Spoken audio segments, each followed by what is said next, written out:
David fut un roi pour Dieu. C'est ce que Dieu révéla à Samuel. Remplis ta corne d'huile et va, je t'enverrai vers Ishaï, le Bethléemite, car j'ai vu parmi ses fils un roi pour moi. Le fait que Dieu donna l'ordre à Samuel de remplir sa corne d'huile souligne deux choses importantes. Tout d'abord, la corne est le produit de la vie. Ensuite, l'huile est le symbole du Saint-Esprit. Et ceci exprimé en termes du Nouveau Testament nous dit que par l'onction dont nous avons été l'objet de Corinthiens 1,21, nous sommes sous l'autorité d'une autre vie, que la volonté de Dieu est de nous remplir du Saint-Esprit. Comme nous l'avons mentionné, nous ne savons vraiment pas les implications de cette onction. Cependant, il doit arriver un jour dans notre vie où réellement nous sommes dirigés et gouvernés par elle. Toutefois, elle présuppose l'absolue seigneurie de l'Esprit comme celui qui doit gouverner entièrement et duquel nous dépendons.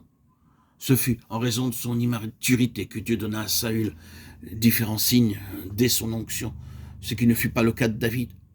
Ceci nous met en présence de deux commencements, pour l'un des jalons afin de guider ses premiers pas, pour l'autre à bref délai des difficultés. Ceci rend évident que les méthodes de Dieu diffèrent, mais avec raison.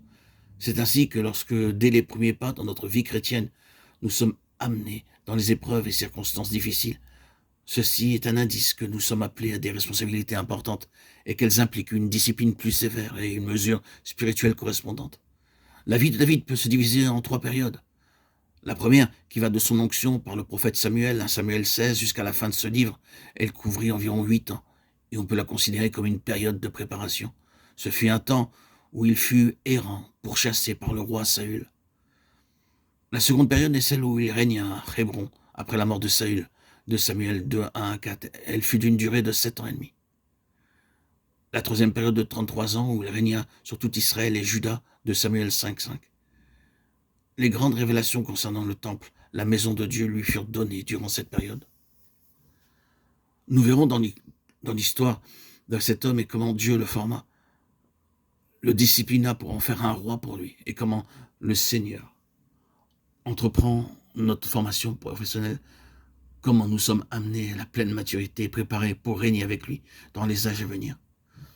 L'accomplissement de ce que Dieu avait conçu et la part dévolue à David dans son plan impliquait une éducation conséquente en rapport avec les responsabilités qu'il aurait à assumer. Sa formation fut donc essentiellement dirigée en vue de faire de lui un vase propre aux besoins de Dieu, capable de recevoir les révélations divines concernant son temps.